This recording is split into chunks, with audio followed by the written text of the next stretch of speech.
أستاذ أحمد، اتكلمنا عن الهوى، فيلم الهوى سلطان، تاني تجربة ليك في السنة دي بعد فستان الأبيض قابلناك في الجونة. شايف النجاحات دي ورا بعض تقول عليها؟ يا رب تبقى نجاحات، يعني الواحد بيسعى وبيجتهد وبيشتغل وجمهوره اللي بيحكم، فمستني رأي الجمهور في الفيلم ده وفي الفيلم ده، يا رب يعجبه. دورك أنت مع منة وجيهان وكل الأبطال تقول عليهم إيه، ودورك إيه بالظبط؟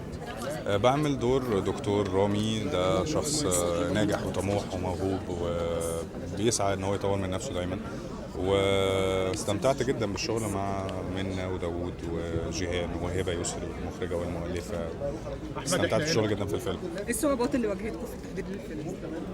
لا يعني ده سؤال الاستاذه هبه يسري هي اللي ترد عليه مش انا، لان الحمد لله وانا شغال انا بالنسبه لي انا ما واجهتش صعوبات، انا كنت مستمتع طول الوقت واحنا شغالين. الفيلم كمان كان فيه اغاني لبهاء سلطان، واغنيه الفيلم لبهاء من احلى حاجات في الفيلم ان بهاء سلطان مغني في الفيلم. ايه اكتر الاغاني بتحبها؟ كل اغانيه، كل اغانيه من زمان ومن دلوقتي، وكل اغانيه يعني تعالى دلعك لازقه في دماغي الفتره دي جدا.